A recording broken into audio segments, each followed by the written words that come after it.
Everyone, स्वागत है आप सभी का आपके अपने YouTube channel easy physics bye क्रांति मैम के साथ। मैं हूं आपकी मैम मिला क्रांति और आप सभी बच्चों के लिए मैं लेकर के आ रही हूं टॉपिक इन 10 मिनट की सीरीज, जिसमें बहुत ही कॉम्प्लिकेटेड टॉपिक्स को मैं आपके लिए बहुत ही इजी और सिंपल ढंग से बहुत ही कम समय में आप लोगों के लिए समझा रही हूं। हिंदी और इंग्लिश दोनों ही मीडियम के बच्चों के लिए मैं ये सेशंस लेकर के आ रही हूं। और आज का जो हमारा टॉपिक है रिफ्रैक्शन टू स्फेरिकल सरफेस, मतलब कि गोलीय पृष्ठ से अपवर्तन किस तरीके से होता है। मोस्ट इंपॉर्टेंट टॉपिक, ये फॉर्मूला आपने जो है थंबनेल पर देख करके इस वीडियो को जरूर क्लिक किया होगा। क्लास 12th फिजिक्स का ये पार्ट है, लेकिन सभी कॉम्पिटिटिव एग्जाम के लिए ये कॉन्सेप्ट मैं आप लोगों को जो समझाने वाली हूं, गोलीय पृष्ठ पर अपवर्तन, मतलब कि रिफ्रैक्शन जब हो रहा होता है तो दो माध्यम के बीच में वहां पर एक सरफेस आ जाता है जो कि एक स्फेरिकल सरफेस होता है, जिसको हम यहां पर बोलते हैं रिफ्रैक्शन एट स्फेरिकल सरफेस। और ये स्फेरिकल सरफेस जो है कॉन्वेक्स या कॉनकेव किसी भी टाइप का हो सकता है, जिसके लिए हम लोगों को रियल या वर्चुअल, वास्तविक या आभासी किसी भी तरीके की जो इमेज है वो हम लोगों को प्राप्त होती है। और ये जब क्वेश्चन आप लोगों को एग्जाम में पूछा जाता है तो बोर्ड एग्जाम की अगर बात करें तो इस तरीके से 5 नंबर के डेरिवेशंस के फॉर्म में ये क्वेश्चंस आप लोगों को आते हैं।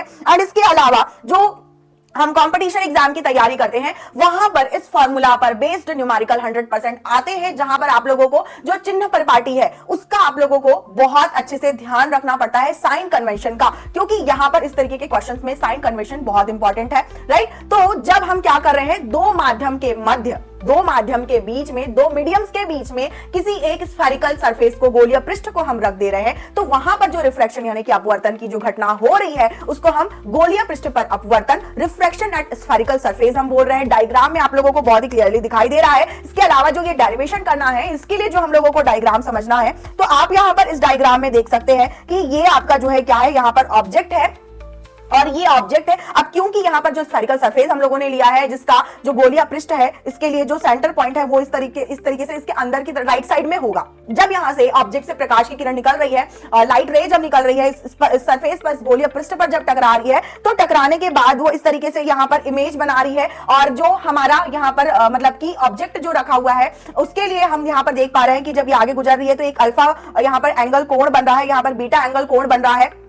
राइट। तो ये सारी चीजें। अच्छा, इसके बाद जो सेंटर से यहाँ पर जो है, यहाँ पर गामा कोण बन रहा है, इसके थ्रू ही हम जो है इसको समझते हैं। आप देख पा रहे हैं इसके एंगल्स के बारे में यहाँ पर लिखा हुआ है। ये जैसे यहाँ पर जो प्रतिबिंब यानी कि जो इमेज बन रही है, वो हम लोगों को जो लाइक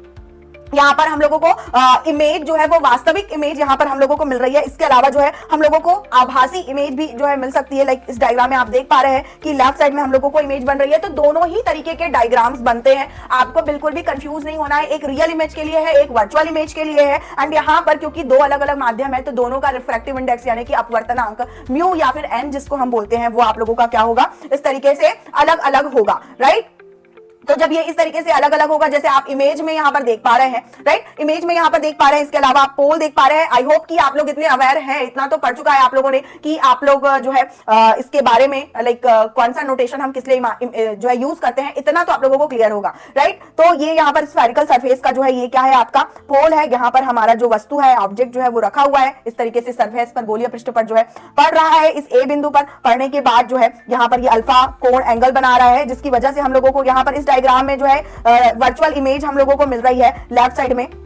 अब वर्चुअल इमेज से जो यहाँ पर एंगल बन रहा है, जिसको हम बीटा एंगल यहाँ पर बोल रहे हैं, लाइक जब भी हम इस तरीके से स्फेरिकल सरफेसेस के लिए डायग्राम बनाते हैं, तो वहां पर जो है हम एक परपेंडिकुलर लेंथ हम लेते हैं, जो ए एम आपको यहाँ पर दिखाई दे रहा है। ये परपेंडिकुलर लेंथ जो हम लेते हैं, बेसिकली जो हम लोगों को कैलकुलेशंस करना होता है, इसके लिए जो हम ये लेंथ है ये हम ले रहे होते हैं। अब इसके अलावा जो है, क्योंकि प्रकाश की किरण जो है यहाँ पर जो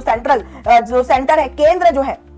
इस स्फेरिकल सरफेस का जो केंद्र है, वहां पर हम देख रहे हैं कि ये गामा एंगल बना रहा है, ठीक है। तो इस तरीके से जो है लाइक हम लोगों को ये सारे के सारे मिल रहे हैं। अब इसके अलावा जो इमेज की जो दूरी या लेंथ है, या जो हमारी वस्तु की जो दूरी या लेंथ है, जिसको हम यू और वी लेते हैं, तो आप देख पा रहे हो कि जो ओ एम है यहाँ पर, राइट, ओ एम को हम लोगों ने यहाँ पर क्या लिया है, यू, क्योंकि लेफ्ट साइड में है तो डेफिनेटली यहाँ पर चिन्ह परिपाटी यानी कि साइन कन्वेंशन का जब आप वैल्यू पुट करेंगे, न्यूमेरिकल सॉल्व कर रहे होंगे, तब ध्यान रखिएगा, क्योंकि ये लेफ्ट साइड में है तो यहाँ पर बेसिकली जो वस्तु के लिए यू जो लेंथ है ना, उसको हम नेगेटिव साइन के साथ लेंगे, और वी को भी हम यहाँ पर क्या करेंगे, नेगेटिव साइन के साथ लेंगे। जब हम वैल्यूज रखेंगे, अल्फा, बीटा और गामा, यहाँ पर एंगल्स हम लोगों को दिखाई दे रहे हैं, और इन एंगल्स की वजह से जो है बेसिकली यहाँ पर जो है लाइक आप लोगों का जो त्रिकोणमिति है, राइट, ट्रिग्नोमेट्री, जिसका कॉन्सेप्ट कुछ यहाँ पर लग रहा होता है कि जिसकी वजह से लाइक जो बाहर का एंगल है वो अंदर के दो एंगल्स के बाहर बराबर होगा। जैसे कि इस डायग्राम में या फिर इस डायग्राम में हम देख पा रहे हैं कि लाइक यहाँ पर जो है क्या बन रहा है कि मान लो कि ये एक जो है क्या है आपका ये आपका ट्राइंगल है, त्रिभुज है, तो यहां पर बाहर में जो कोण बन रहा है ये आई कोण, ये आपके अल्फा और गामा जो एंगल्स है उनके एडिशन के इक्वल होगा। और इसी तरीके से जो ये अगला त्रिभुज जो बन रहा है यहां पर भी जो बाहर का जो एंगल है ये आर एंगल जो बन रहा है तो इनके जो है एडिशन के इक्वल होगा। तो इस तरीके से आप लोगों को यहां पर समीकरण 1 और समीकरण 2 यहां पर मिलता है। लाइक अल्फा और गामा के एडिशन के बराबर आपका जो आपतन कोण यानी कि इंसिडेंट एंगल जो है आई वो इक्वल होगा, और रिफ्रैक्टेड एंगल जो है अपवर्तन कोण जो है वो आपके बीटा और गामा,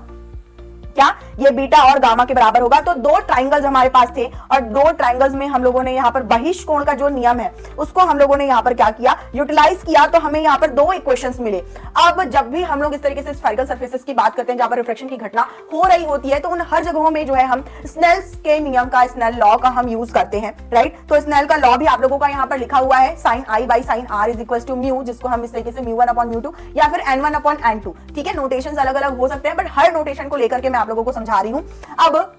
ये जो स्नेल लॉ है, क्योंकि यहाँ पर जो ये साइन आई और साइन आर जो है इसको लाइक जो स्फेरिकल सरफेस है वो बहुत ही लाइक कम डायमीटर का है, बहुत ही कम व्यास का है, बहुत ही छोटा है, और इसकी वजह से जो हमारे इंसिडेंट एंगल और जो रिफ्रैक्टेड एंगल आपतन कोण और अपवर्तन कोण बहुत ही छोटे होंगे। तो यहाँ पर जो है हम क्या कर सकते हैं, साइन आई को आई के इक्वल और साइन आर को जो है आर के इक्वल हम मान सकते हैं, जिसकी वजह से आपका जो ये वाला इक्वेशन है उसको कुछ इस तरीके से लिखा जा सकता है, जिसको हम यहाँ पर जो है क्या करें, लाइक क्रॉस मल्टीप्लाई कर दे तो n1i is equal to n2i यहां पर हो जा रहा है, राइट।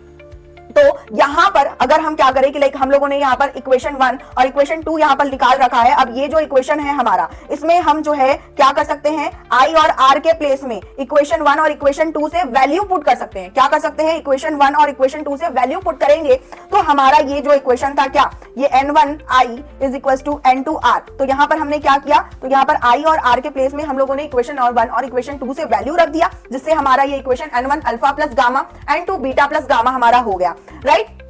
अब इसके अलावा हमारे पास अभी अल्फा बीटा और गामा की वैल्यू नहीं है, राइट। वापस से हम अपने जो है यहाँ पर इमेज में जाते हैं, जो हम लोगों ने डायग्राम यहाँ पर बना रखा है। तो जो हम लोगों ने एम लिया है तो इसकी वजह से हम लोगों को यहाँ पर कुछ इस तरीके से, लाइक ये अगर हम अल्फा की बात करें तो अल्फा ये ओ ए एम, इस तरीके से हम लोगों को क्या मिल रहा है, ट्राइंगल त्रिभुज मिल रहा है। और यहाँ पर हम जो है साइन कॉस और tan में से tan अल्फा के लिए जब अगर हम वैल्यू निकालते हैं तो वहां से ये बेसिकली जो ये हमको मिलता है ना, ये हम लोगों को इस तरीके से like tan alpha is equal to A M by P O, है ना। मतलब कि जो है लाइक tan अल्फा क्या होता है, लंब बटे आधार, ठीक है, परपेंडिकुलर अपॉन बेस। तो उसी तरीके से हम लोगों को ये मिलता है। तो तीनों के लिए, क्योंकि लाइक हमारी जो लाइक क्या कहना चाहिए कि